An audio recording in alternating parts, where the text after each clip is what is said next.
የወንድሜን ረጅም ዓመት የሙያ ጓደኛዬን የጥበብ ባልደረባዬን ታላቁን የባህል ፈርጥ ሰማይ በለውን ህልፈት ስሰማ ልቤ በእጅጉ አዝኗል። ስሜቴን በቃላት መግለጽ አቅቶኛል።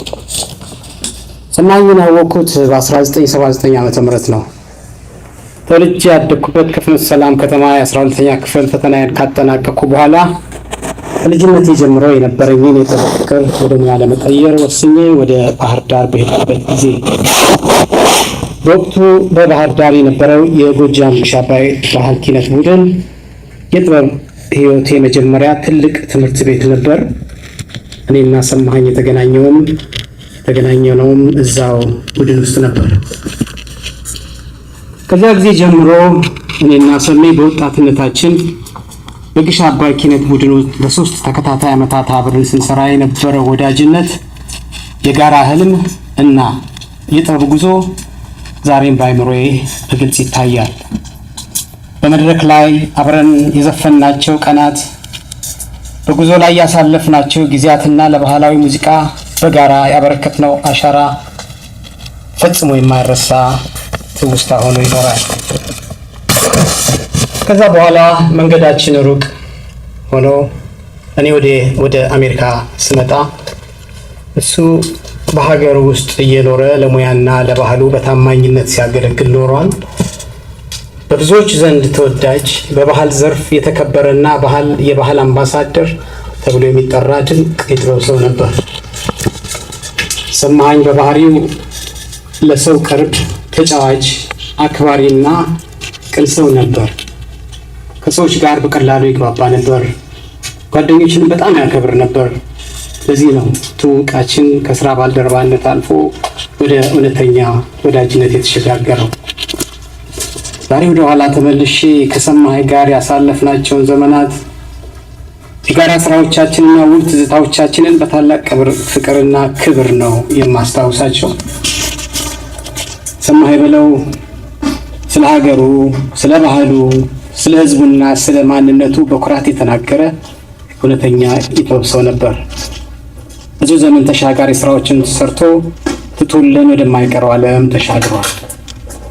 በግሽ አባይ ኪነት ቡድን ውስጥ በ1979 እስከ 1983 ዓመተ ምህረት አብረን ስንሰራ በሰማኝ ላይ ያየሁት ለጥበብ የነበረው ክብርና ፍቅር እጅግ የሚደንቅ ነው። በተለይም አንቱ የዋ እነሱ እኮ ልጆች ናቸው ጫወቱ በጊዜያቸው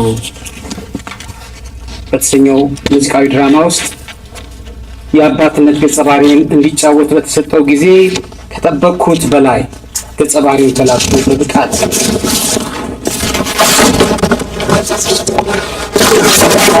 በጣም ተደምሜ ነበረ።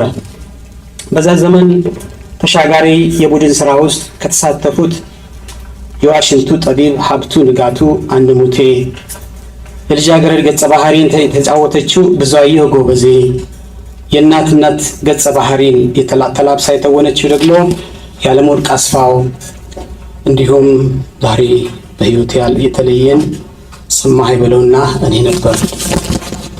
የሚያሳዝነው ግን ዛሬ ከነዛ ዘመኑ የሙዚቃ ኮከቦቹ ብዙዎቹ በዚህ ዓለም የሉም። ብቻዬን ቀረሁ ያሰኛል። ሰማኝ እንደመጨረሻ ያወራሁት 5 ወር 6 ወር ይሆነዋል። የክብር ሽልማት ሲቀበል በቴሌቪዥን አይቸው በጣም ደስ ብሎኝ ደውዬ እንኳን ደስ ያለ ያልኩት ቀን። በሚገርም ከመቼውም የበለጠ ብዙ ተጨዋወትን። በዋትስአፕ የመጨረሻ ቴክስት የመልእክት ልውውጣችን በስልክ ውስጥ የተቀመጠው እንዲህ ይላል። ሰሜ ነው የጻፈው። ሃይ ወንድሜ ሴቭ አድርገው ታንክስ አለኝ። የሆነ ነገር ከተጫወትን በኋላ እኔ እሺ ወንድሜ አደርገዋለሁ ሰላም ሁንልኝ አልኩት። የመጨረሻ ቴክስቱ ሰሜ እሺ አመሰግናለሁ ወንድሜ የጥንቱ የምሮ አለኝ። እንዲህ ተባብለን ተለያየን።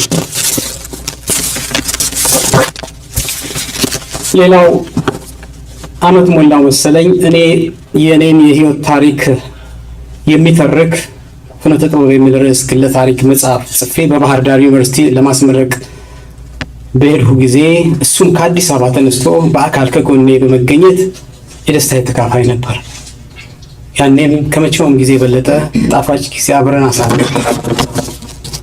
እንግዲህ ሰማኸኝ ለ40 ዓመታት ያህል በሙያው ተመስክሮለት በአድናቂዎቹ ልብ ውስጥ የማይጠፋ የትዝታ አሻራ አስቀምጦ ሕይወቱን ለጥበብ የሰጠ ሰው ነበር።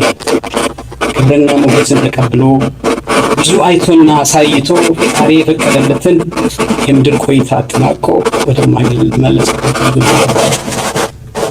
ሰማኸኝ በለው በአካል ከኛ ቢለይም በጥበቡ በባህል ፍቅሩ በሰውነቱ ባይረሴ ስራዎቹና በትውስታ ሁሌም ከኛ ጋር ይኖራል።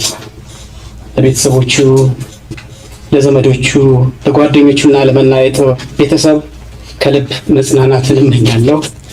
ወዳጅ ሰማኸኝ በጋራ ትውስታችን እና በተወከው የጥበብ ቅርስ ለዘላለም ታሪክ ይኖራል። እግዚአብሔር ነፍስን በገነት ያድናት። ወንድሜ ጊዜያችን ደርሶ እስከምከተል እወድሃለሁ። ሰላም፣ እንዴት ናችሁ? በመጀመሪያ ታላቅ ይቅርታ መጠየቅ እንፈልጋለን። እናቴ በሐዘኑ ምክንያት ጉሮሯ ስለታመመ ይህን መልእክት እኔ እንዳስተላልፍላት ጠይቃኝ ነው። እኔ እስራኤል ሰማኸኝ ይባላለሁ። የተከበራችሁ በዋሽንግተን ዲሲ የምትገኙ የውድ ባለቤቴ የሰማኸኝ በለው አብሮ አደግ የባህር ዳር ልጆች፣ የሙያ ባልደረቦችና አክባሪ አድናቂዎች ይህንን የመታሰቢያ የሻማ ማብራት ዝግጅት በማዘጋጀት ሐዘናችንን በመጋራታችሁ በእኔና በቤተሰቦቼ ስም ከፍ ያለ አክብሮቴን አቀርባለሁ። ፈጣሪ ያክብርልን። አርቲስት ወይንም የጥበብ ሰው ሰማኸኝ በለውን ሕልፈተ ሕይወት አስመልክቶ እሱን ለማሰብ የተሰባሰባችሁ እህት ወንድሞች፣ የጥበብ ባለሙያዎች፣ አጋሮች፣ አጠቃላይ አድናቂዎች እንዲሁም የሐዘኑ አጠቃላይ ተካፋዮች በእጅጉ ላመሰግናችሁ እወዳለሁ። ከዛ ባሻገር የጥበብ ሰው ሰማኸኝ በለው እጅግ ከሚያውቁት ሰዎች አንዱ ነኝ ማለት እችላለሁ።